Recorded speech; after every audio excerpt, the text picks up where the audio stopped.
what I'd said to my parents and what I'd said to anyone else who had asked was that I, inshallah, went there with an intention to be able to help. And if it was my time and what was written for me for something to happen while I was there, then that's what I accepted. 902 families have been completely wiped out on the register. No one from those families lives on to carry that generation, that bloodline. Knowing that you've been to Al-Aqsa courtyard, and now that we've received news that it has been bombed, how does that put things into perspective for you? How does that change things for you a little bit? I feel like I'm going to wake up one day and the people in that hospital will tell me. People that I know have died because it's been bombed.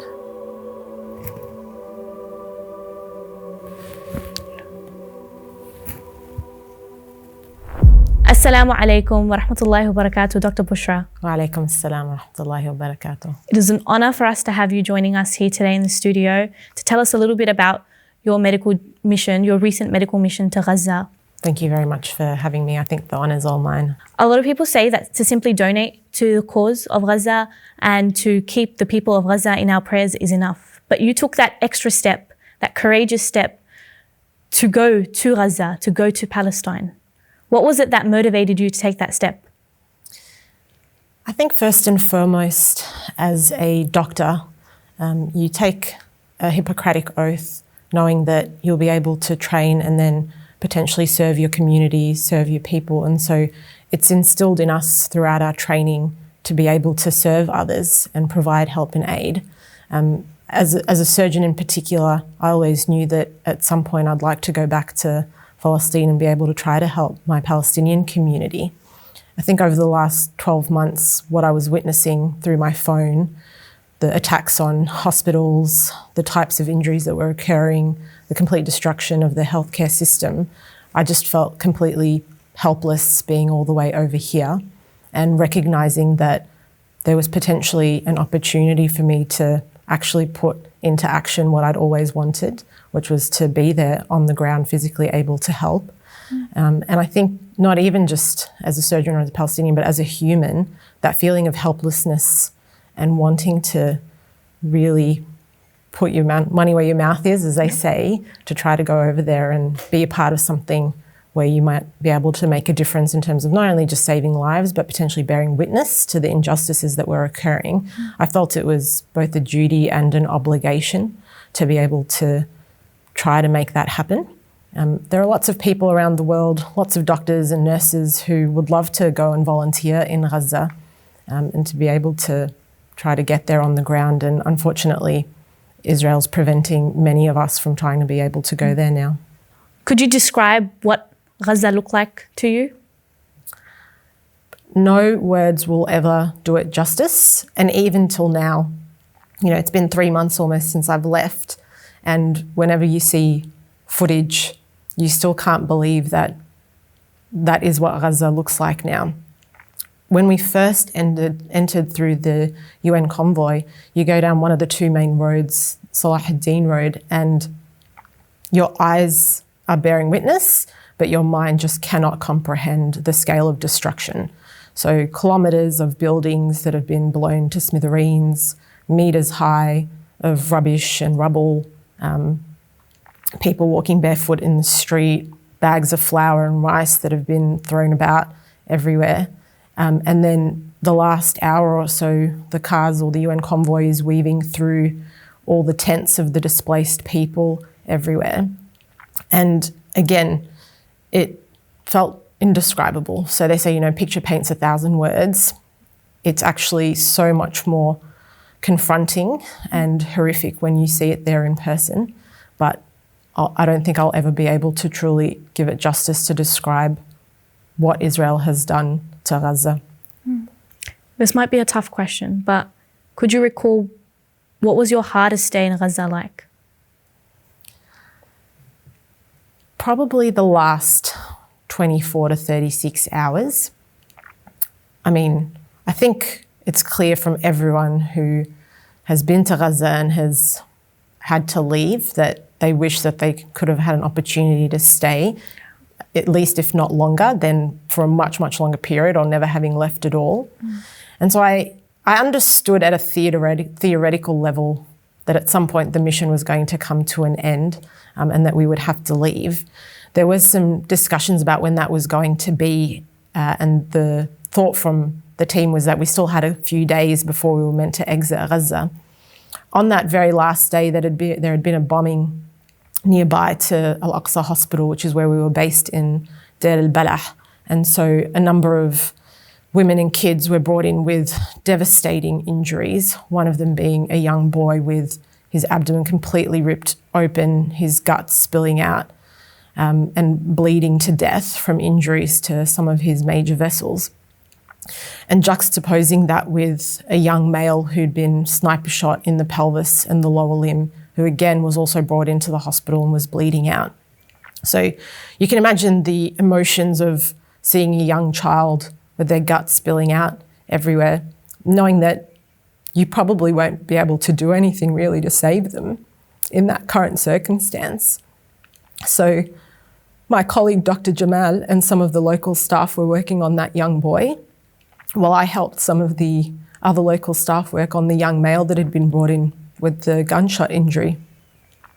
And we were operating late into the evening, and the medical team got word at about 9 p.m. in the evening that our team was going to have to exit the next day. I was still operating when I got that news, and I think I was in denial and in shock. I'd made plans with some of the nurses that were coming to work for the next shift at 8 a.m. the next morning to give them some presents and to say goodbye to them. I hadn't yet had a chance to maybe say my goodbyes to the rest of the teams. And so once we finished operating at about 11, I was going round to my patients to bid them farewell, to check on them one last time. And so I think probably those goodbyes were the hardest, knowing that Israel was going to make it impossible to get back there. Yeah. It's a really tough experience. I can see that this experience meant a lot to you. Yeah.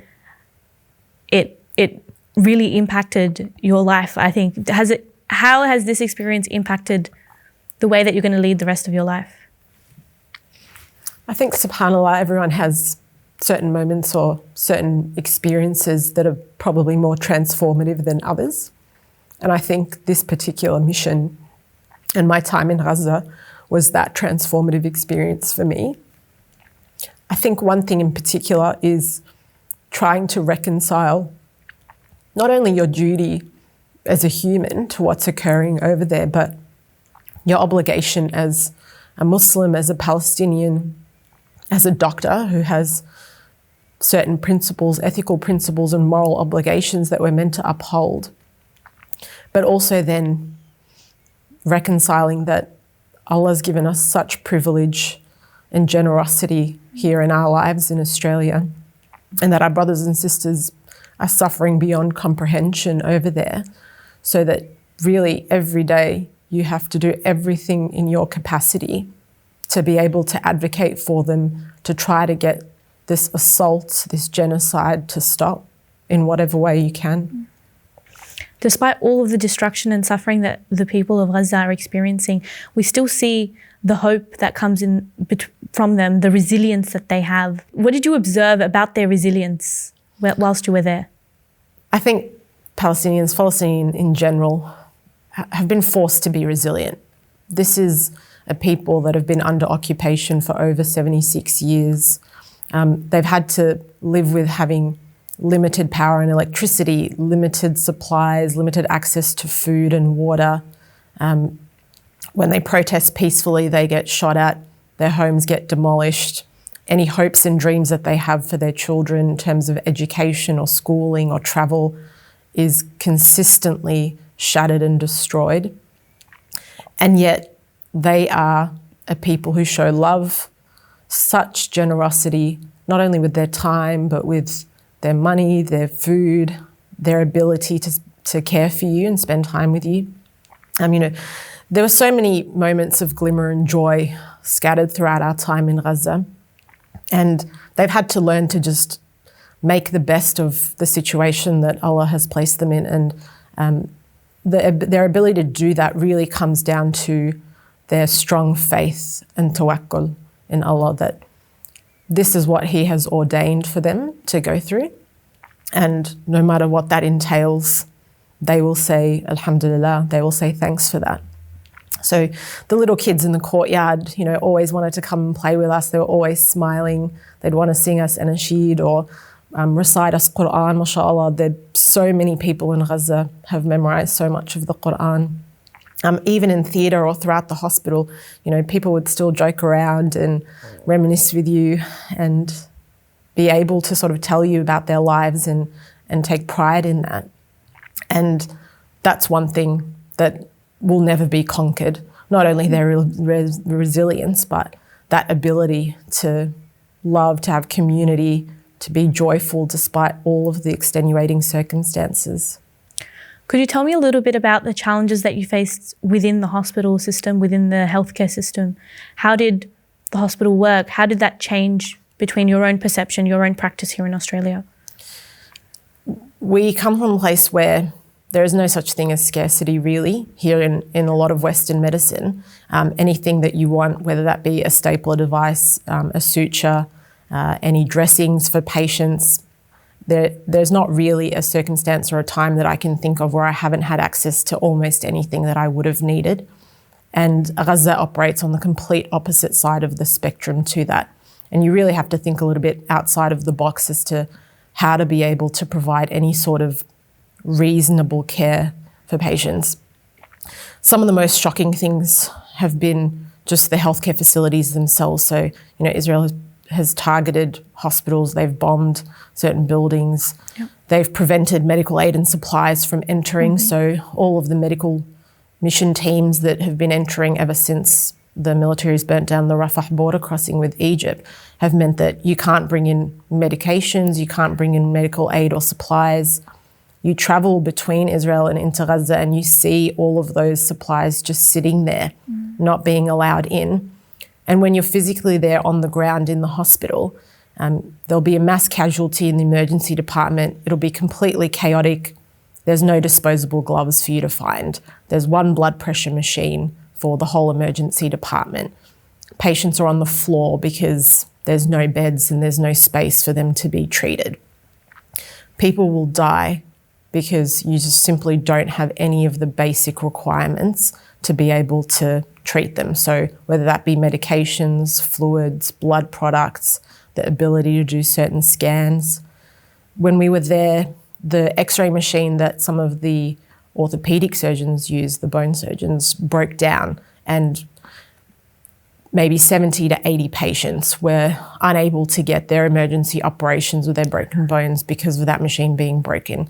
Now, the parts can't come in from outside Gaza because Israel won't allow them to.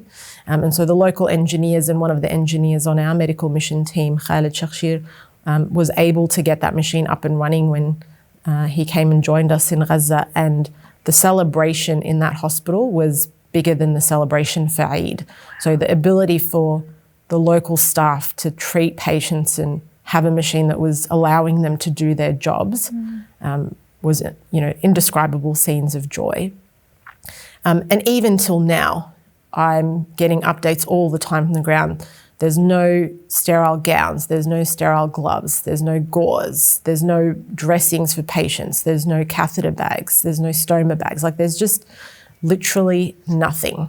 And there are no supplies almost within Gaza for them to be able to access it. So when we were there, we ran out of sterile gowns. You can imagine how the wound infection rates would be sky high because of that inability to maintain any form of sterile conditions. And there was no cloth in Gaza for us to be able to even source to try to clean and use in the operating theatres. And what ended up happening was they got the overalls from the kitchen that were being used and they cut some of that cloth up and they tried to sterilise that as a form of protection. But even now, they don't even have the ability to do that. The power and water would cut out constantly, so we'd definitely be operating under phone lights. If the water cut out, sometimes the operating theatre would just stop unless it was literal life or limb. And even then, what can you do in a situation where you don't even have the basic supplies to be able to treat your patients?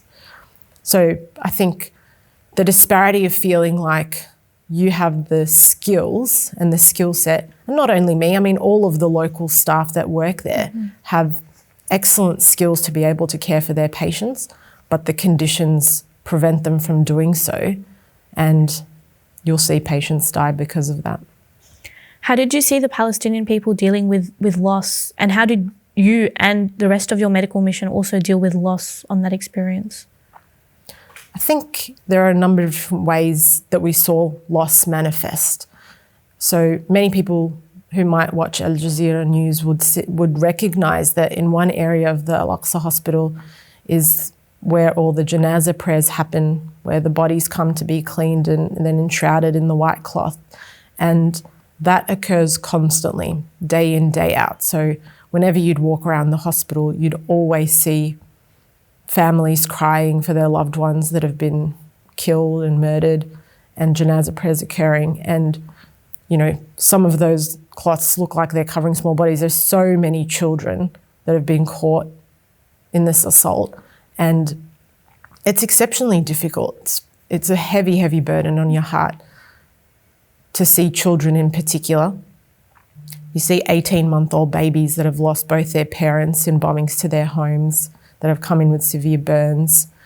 You know, there's a term that's been coined during the last 12 months, wounded child, no surviving family.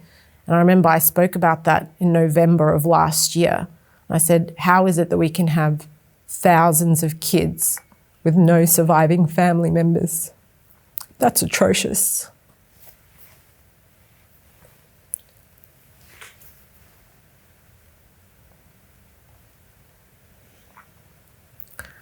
I think the other thing to say is that we were only there for a short period, for the 3 weeks. How can you imagine, and the wider community, I'm not even talking about healthcare workers here, but any Palestinian in Gaza, seeing that death every single day, seeing their own family members being slaughtered. And for some, that's a relief. You know, they've, inshallah, got a one-way ticket to Jannah, and they've been relieved from their suffering. But your heart can't help but suffer under that psychological assault of what's happening to your people. Would you be able to show us and walk us through some of the photos that you took during your trip? Yeah. This is a janazah prayer? Yeah. 1, 2, 3. 7 or 8. Yeah, 7 or 8. And I'm assuming this was a constant process of janazahs that's happening at the hospital. Yeah.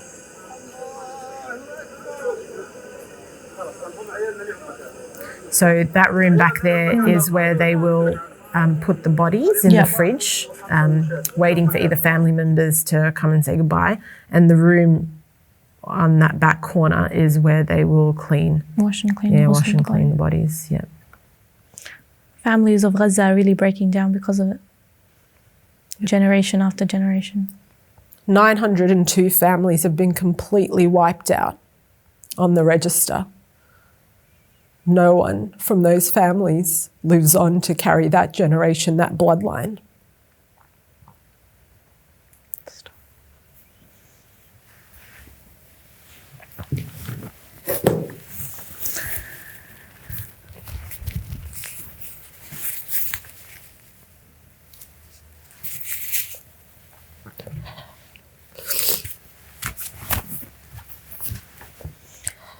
Did you ever fear for your own life while you were there? Strangely, no.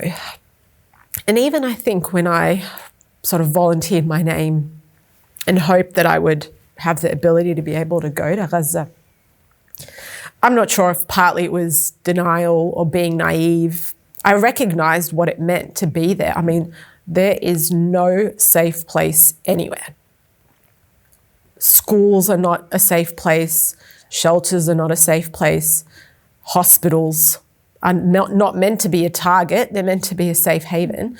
And just this morning, the Al-Aqsa hospital has had rockets attack tents housing displaced people in its courtyard. So at a very basic level, I think everyone who enters knows that anything is possible while you're there. It does not matter that you're an international volunteer. You're not necessarily recognised as having any other value compared to anyone else there.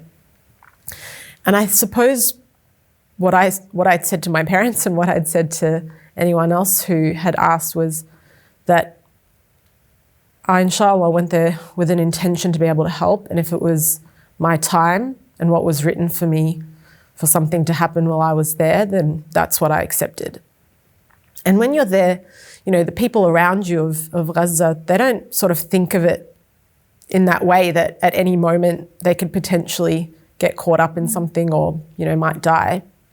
They recognise that there's no safe place, but they still carry on with their life. And so I suppose when we were there, that permeated into how we acted and how we thought as well. But I recognise that it's the reality that certain people who might enter might never make it out. Yeah. You worked along Palestinian doctors and nurses. What are some of the qualities that you saw in them that you see yourself carrying on into your future practice?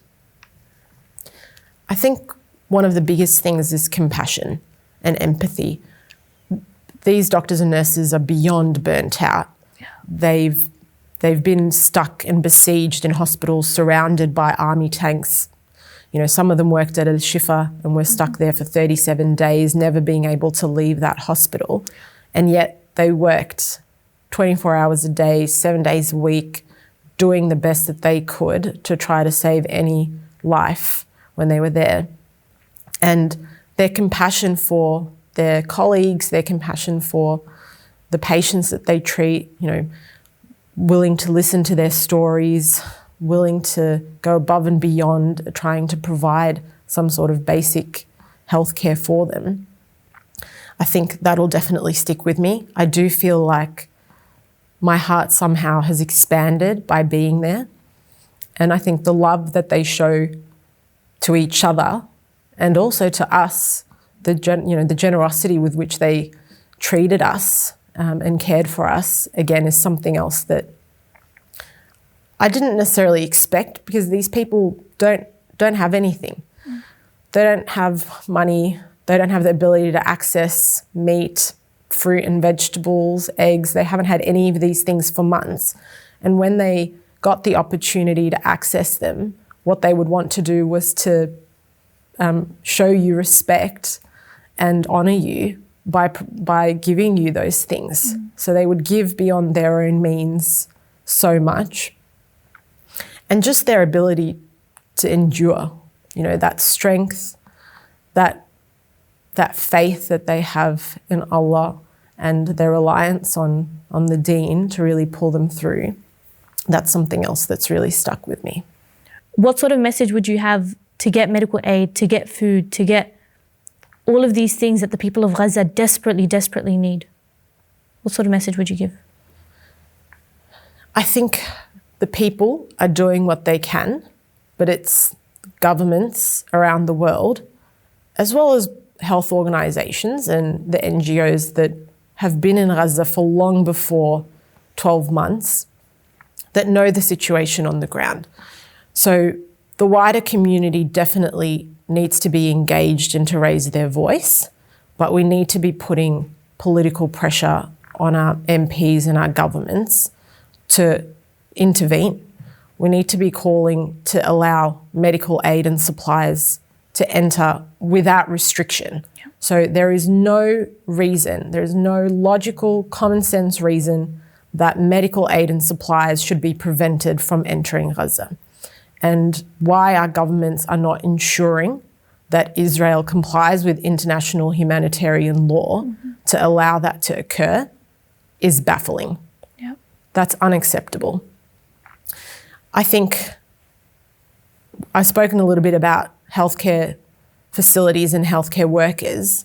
It's not enough to just make statements to say that these places are meant to be protected under international humanitarian law. But once that's broken, there needs to be consequences to say that we won't stand for that. Mm-hmm. So medical organisations, governments, and the wider community needs to be able to put pressure onto Israel to say that this can't go on. It's been happening for 12 months. You know, Al-Ahli hospital was bombed, Al-Shifa hospital was besieged. There are no fully functioning hospitals in Gaza at the moment. And what's currently been occurring in the last 7 to 8 days in the north of Gaza, where 3 hospitals have been told to evacuate by the army, including newborn babies on ventilators in a machine, in an area that has no ability for paramedics to transfer these patients anywhere else, that's committing them to a death sentence. And that's a grotesque moral stain on humanity, that we can allow that to occur. If you had the opportunity to go back to Gaza, would you? I wouldn't have left if it was up to me. I'm a Palestinian, so I've got Palestinian blood. And for the last 2 to 3 months, Israel has said to the WHO that anyone with Palestinian blood will not be allowed to get back in. So many healthcare workers from around the world have tried to apply and they've been rejected. And so now I won't have that opportunity again. How governments and national medical organisations can stand for the fact that there can be discrimination based on race about who wants to volunteer on a medical mission to get into Gaza is unacceptable. That I didn't know that. That's... Yeah. So it's just some ongoing heartbreak that I may not necessarily get that opportunity to go back. There's plenty of work to be done here, not only in Australia, but in the wider Western community. But of course, if I could get that opportunity to go and see what have become my family and friends, I would love to. You've been continuously telling your story about your experience. Yeah. Why is that so important for you? It's that same basis of why I felt it was necessary to try to go. It's a duty and an obligation. But more than that, I think we need to humanise the Palestinians, and me being able to share their stories once I've been given that platform of having returned is crucial. I need to know that they are reassured that their connection to me will hopefully be of use to garnering support for them. But I think the bigger impact is actually just, one, strengthening the resolve of anyone who might hear their stories or hear about what's going on over there. So despite what you and I might think that everyone's aware of what's going on the ground, that's not necessarily the case. And so continuously speaking up and advocating and educating people about what's going on there is important to reach an audience that might not necessarily hear about it. But I think it also serves as a bit of inspiration and motivation for people who might be burnt out from having spoken about Palestine for longer than the 12 months. I mean, we've been trying to advocate for basic human rights for Palestinians for almost 80 years, and people are tired. And I think sometimes just maybe hearing it from someone who's been there on the ground, especially more recently, hopefully will light a bit of a flame and encourage them to continue speaking up, or potentially encourage others who might not have said anything before to come forward and start to speak up. Knowing that you've been to Al-Aqsa courtyard, and now that we've received news that it has been bombed, how does that put things into perspective for you? How does that change things for you a little bit? I cannot believe it. I received video footage of tents burning, people inside being burnt to death. Yeah. And the fact that this beautiful, what should be a safe place, it's not. I feel like I'm going to wake up one day and the people in that hospital will tell me, people that I know have died because it's been bombed.